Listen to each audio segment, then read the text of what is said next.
Megastar Shakib খানকে অসংখ্য ধন্যবাদ এবং একটা ওয়ার্ম ওয়েলকামের জন্য। আপনার কারণে এরকম টার্ন আউট হয়েছে, অ্যাজ অলওয়েজ। Thank you. ভাই এটা কি হচ্ছে? গল্পটা এরকম, আমার জন্ম হয়েছিল যে সালে, আমাদের মেগাস্টারের জন্ম সেই একই সালে। আমাদের বয়স অনেক হয়েছে, কিন্তু বাংলাদেশ থেকে আমরা যে পরিমাণ ভালোবাসা পেয়েছি এটা আসলে কথায় প্রকাশ করা যাবে না। 1999 সালে ওনার প্রথম সিনেমাটা রিলিজ হয়, আপনারা জানেন।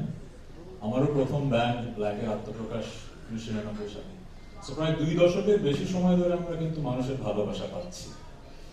এটা যে কত বড় একটা ব্লেসিং এটা আমরা বুঝি, কারণ মিডিয়াতে, এন্টারটেইনমেন্ট ইন্ডাস্ট্রিতে বছরের পর বছর মানুষের ভালোবাসা পাওয়া এটা খুব রেয়ার একটা ব্যাপার।